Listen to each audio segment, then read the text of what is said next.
sa niya bitakaroon nagkakapigong aron mga sa ulog nini nga kapistahan sa paghandom sa paghalad ng Jesucristo nga atong Ginoo dito sa templo aron matuman ang tibuok kasulatan. Isip atong Ginoo o magabukas atong mga kinabuhi aron na ang kahayag sa palinaw magapuyo diha sa nato.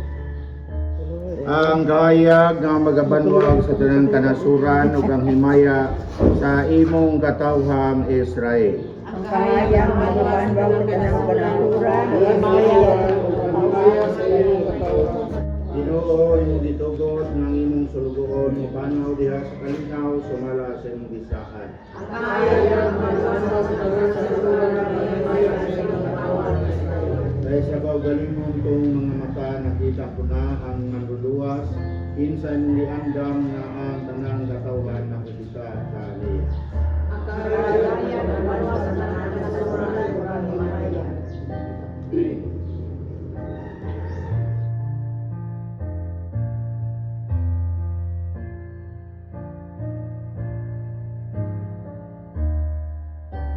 Karon ipanayag nato sa tigulang nga si Simeon ang kahayag nga magabanwag sa tanang kanasuran. Una nga mga kasing-kasing sa maong kahayag sa pagtuo. Karon kami nga nagadala ni mga kandila magalakaw di unta diha sa dalan sa pagkamataro. Ug mosangkot ngadto kang Jesucristo nga imong anak ug among Ginoo nga mao ang kahayag nga magabanwag sa kahangturan. Amen.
Kapaabot kami sa mga pagmaong kaayo, Ginoo, diha sa pirot kaliwala sa imong templo. Gamahanan ang Ginoo gangay kaygon pag-ayo dito sa siyudad sa atong Dios. Siyang bukid na balaan, ang Sion, ang bukid sa Dios, habog ug mataog. Ang siyudad sa gamahanang hari magahatag sa kalipay sa tibuok kalibutan. Nagapaabot kami sa imong mahigugmaong kaayo, Ginoo, diha sa kaliwala sa imong templo. Sulod sa imong templo, Dios, na malandong kami sa gugmang mo nga walay paglubad. Gidaay ka sa katawhan sa tanang dapit, ang imong kabantog sa piloto sa tibuok kalibutan. Nagahali ka uban sa hustisya. Palipaya ang katawhan sa Sion.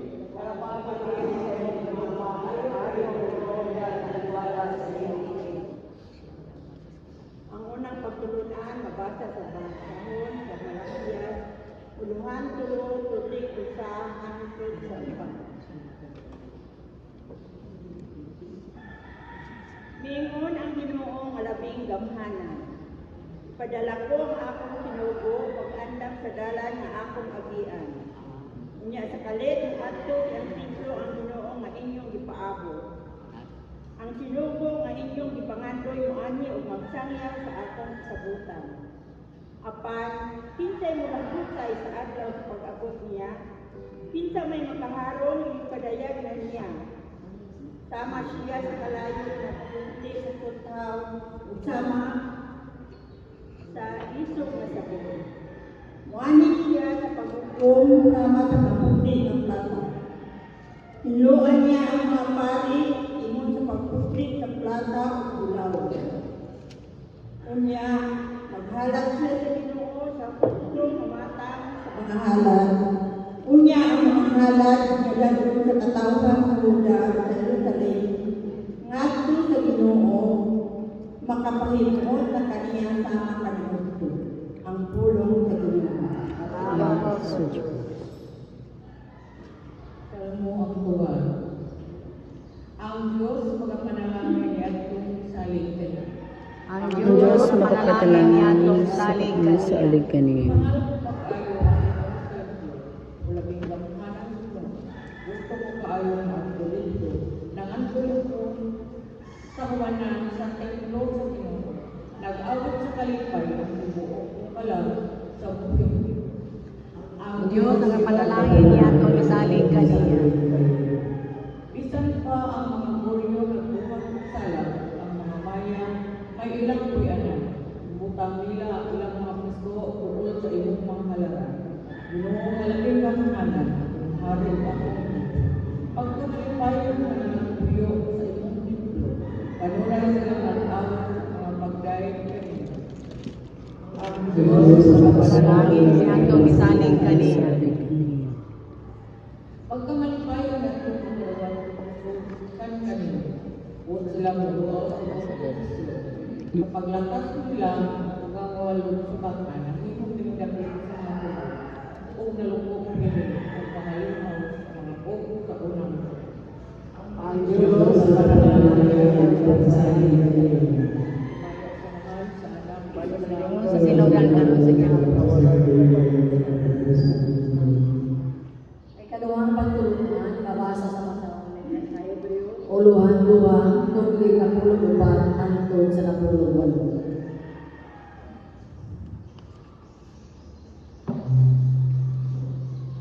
Sanglit ang maanan, nakaambit man sa ulo, sa mga ginikanan. Sino upan kanila, paglagay sa yawa, na mo'y kaon sa tapatan. Sa kaong paagi, iluwas niya ang tanang lingkod sa tibok nilang minabuhi tungkol sa ilang hapon. Sa kamatayon, kay tanaw man hindi ang mga angin ang iyang itabangan, kundi kaliwang ni Abraham. Nagpasabuti nga kinahanglan mahimo siyang sama sa iyang pagsuon. Sa tanang paagi, aron mahimo siya tinumano sa mga maluloy o mga pangulong pari sa iyang pag-alaga sa Diyos. Aron pasayo ang mga sala sa katawan. Busa kung kay nakantos man siya o dipinta, makatabang usap siya kanila nga dipinta. Ang pulong sa Diyos. Salamat sa Diyos.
May abot ang panahon nga si Jose o si Maria magtuman sa sarili niya sa pagtiplo. Sumalang sa lusaad ang isugo sa balangod ni Moises. Busa gidala nila ang bata ngadto sa Jerusalem aron ihalad nila sa Ginoo. Mao kini ang nasulat sa balangod sa Ginoo. Ang tanang panganay lalaki kinahanglan ihalad kadto sa Ginoo. Miadto sab sila aron paghalad sumala sa isugo sa balawon sa Ginoo. Usa ka pares nga tukmo o duha ka kuyako nga mga salampati. Nining panahon may tao nga nagpuyo sa Jerusalem nga ginganlan Simeon. Maayo siya tao o mahadlokon sa Dios o nagpaabot sa kaluwasan sa Israel. Naguban kaniya ang Espiritu Santo o ipasaligan siya sa Espiritu Santo na dili siya mamatay hangtod makita niya ang Mesiyas na gisaan sa Ginoo. Minanduan sa Espiritu nisulod si Simeon sa templo. Sa ginalan na sa Jesus sa iyang mga ginikanan ngadto sa templo, aron dito ilang himuon kaniya ang isugo sa balakon. Gikugos ni Simeon ang bata o nagpasalamat siya sa Dios. Karon Ginoo, kay imo namang gituman ang imong saan, itugot na nga ang imong sulugoon mo halin nga malinaw. Kay sa kaugalingon kong mga mata, nakita ko ang imong kaluwasan na imong iandam at ubangan sa tanang katauhan. Usa ka kahayan na magpadayag sa imong dalan. Ngadto sa mga dili Hudiyo o maghatag sa himaya ngadto sa imong katauhan ang Israel. Nahimulong ang amahan o gahinahan sa bata sa pagkalungog nila sa mga butang na gisulti ni Simeon bahin kaniya. Unya nanalangin si Simeon kanila o Panginoon kang Maria na inanan sa bata. Kini bataa gipili sa Dios alang sa kalaglagan o kaluwasan sa daghang mga tao sa Israel. Mahimo siyang ilhanan gikan sa Dios nga supakon sa daghang mga tao. O tungod niini madayang ang ilang mga tinaguang nauna. O ang kaduol sama sa sakahanit ng espada na mulagbas sa imong kaugalingong kasing-kasing. Dito yung sa babae na propeta na ginanlang anak ni Pagwe sa banay ni Aser. Usa siya na babae tigulang na naminyo sulod sa 7 ka tuig. O kunya nabago sa sulod sa 84 na tuig. Wala kayon siya biyak sa templo. Adlaw o gabi nagsimba siya sa Dios, nagpuasa o nag-ampo. Dito o niadto gayon tagnaan, niabot siya o nagpasalamat sa Dios. O pisulti bahin sa bata, ngadto sa tanan nga nagpaabot nga ang Dios mutubos sa Jerusalem. Tapos natungan ni Jose o Maria ang tanan na gisugo sa balawon sa Ginoo. Ni paulit sila sa Galilea ngadto sa Nazareth, ang ilang lungsod nga gibuhian. O mitubo ang bata o nahimong kusdan na puno siya sa kinaadman. Ug ang panalangin sa Dios diha kaniya. Ngayon ang Ebanghelyo sa atong Ginoong Hesus Kristo.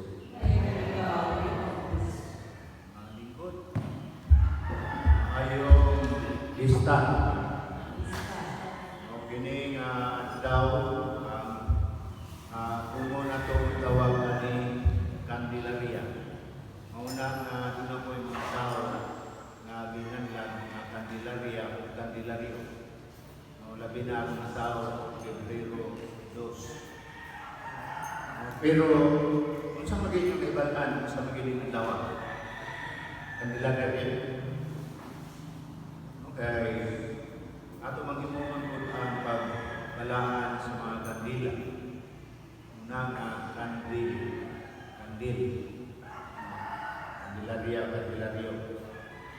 Pero ini nga adlaw usa na siya ka dako nga pista. Pero murag pista lagi nga may gasto. No? Kay kamugaling ka kung nanimba mo ang kabalong pista ro. Kaya niyo may balaan Kandilarya ro. No, pista karon sa paghalad ni Kristo sa templo o ang pagputli ni Birhen Maria. Anong putligon man siya, putli man siya? Nung sumala sa inyong nanunong kagibasa at pagtulungan, nagtuman sila sa balakod sa Ginoo. No, pinaagi ka Moises. Ilang gidala sa Jesus ngadto sa templo aron ihalad. Unsay gisulti sumala sa balakod ni Moises? Tingali mo naminaw sa gibasa. Unsay giingon? Ang tanang panganay anak nga lalaki kinahanglan nga ihalad ngadto sa Dios. Ihalad. Pero kani mo istorya ang kaningon nga paghalad. Mahal ang ubang mga ginikanan binihalad silang anak ng lalaki. Okay, di magaling musugot mahimong pari o kahaman sa Kristan. Ay doon na sila yung mga plano para sa ilang mga anak labi na nila magulangan ng lalaki. Pero klaro niya sa balakod sa Diyos na kinahanglan ihalad ngadto sa Dios ang tanang kamagulangan ng anak nga lalaki. Ang buta ng pagbabayi ni ang laki man. Diya sa kultura mo sa Hudiyo o sa mga Hudiyo, walay pinunta ang babae, walay lamang as ihap. Nung mabitaw na atong matungtungan ng mga panudlo ni Kristo, labi na itong mga milagro at pagpakaon niya sa 5,000 ka mga tao, walay lamang mga lalaki o mga bata, ang mga babae o mga bata. So, sa ito pa, hindi na ihap ang mga babae. No, pero sa realidad, ang mga babae ang niuba ni Jesus hangtod sa iyang kamatayon dito sa krus. Ang mga lalaki na nagan. No. Ilan ka Maria na bilin dito sa tiilan sa krus. Wakon mo kabalo pila ka Maria to no. Si Maria na inahan ni Jesus, si Maria na sa Mariahan. Maria Paz. Si Maria Magdalena o ang sumpay laki ni Maria. Unang tulo sila ka Maria. No, sila ang mga matinutaanon ng mga sumusunod ni Kristo. No, dahil taliwala sa mga hudga diha sa kamatayon, wala silang muliya. Mubitaw na ang nagituuhan na mas daghan mga tinunan ni Kristo nga babae kaysa mga lalaki. Pero dinhi ang diskutan sa tuwa kanon na pagbasa ang kamatinut-anon o pagkamasinut-anon ni Jose o ni Maria sa balakod sa Dios. Magipakita dinhi mabiruli ang ito po yung mga tao na nagpaabot ano sa mahitabo ng utangan. Kinsa po itong duha ka tao dito, kinganlan. Nung usa taga dapit sa Iltag. Kinsa to? Nung si Simeon o si Ana. Duga na po kaya natin pamalandungan din kaning ibang ni Simeon. No katubag gilitong natin ito sa gawas kung para ito nagputi ang gandila, maumantong isulti ni Simeon. Na humaniya masaksihi ang saat sa Diyos, gusto na siya pumatay. No, sa ingon, no kaya nakita ka sa kung kaugaling mga mata, ang kaluwasan ng iyong isaan Ginoo, pwede na akong ihalin nga malinaw. Ingon anak, kata gusto ka mamatay. mahanap ko pala mamatay. Abot lagi nato na. Pero si Simeon naman niya makita nasaksihan ang saad sa Diyos, gusto na siya tumalin. Tama to diri. Karon Ginoo kay imo namang gituman ang imong saad, itugot na nga imong sulugoon mong halin nga malinaw. Grabe yung pangayo. Wala siya pangayo, wala dagkong utang. Ang iyang ipangayo nga mong halin. Tungod kay diya ang nakita ang saad sa Diyos. Nga si anak ko, minyong sulod sa 7 ka tuig, pero pila ka tuig siya nabalo? Pila ka tuig nabalo si anak? Allah. 84. Mubura ang iyang kami niyo, mas taas pa ang iyang pagkabalo. 84. Pero sa iyang kinabuhi, sama kang Simeon, yang ihalad nito sa Diyos. Naan at iyang ungad sa sinaguga, sa simbangan. Nag-ampo, nag-uasa, o nag-uhat, sumad sa gisugo, sa balakad sa Diyos. No, ingon ni anak ang mga tao na gihisudan sa ato ang mga pagbasa karon. Nagtuman o masinungtanon sa kabuton o sugo sa Diyos. Sa kanilin siya, usa ka dako nga panagingnan alang nato usab mga diha sa pagtuo sa atong pagkalagad sa Diyos. Kita ginapit usama kanila na mahimusab na masinungtanon sa pagtuman pagbuhat sa mga sugo o kabuton sa Diyos. Sa inawang punta, aking yung nakapistahan karon, magdala na ito, no diha sa lugang kahibalo, nung ating nagdawa, dili ni Candelaria. No? Adlaw ni, nagihalat si Kristo dito sa templo, o ang pagputli ng Birheng Maria. Wala na kung masulti ang pagputli ng pinangang na putligon si Birheng Maria.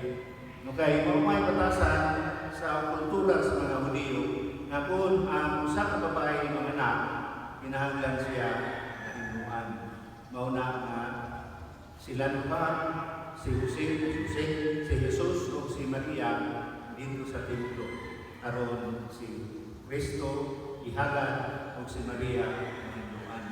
So mauna ang ilang muna presentation of Jesus in the temple o purification of Blessed Virgin.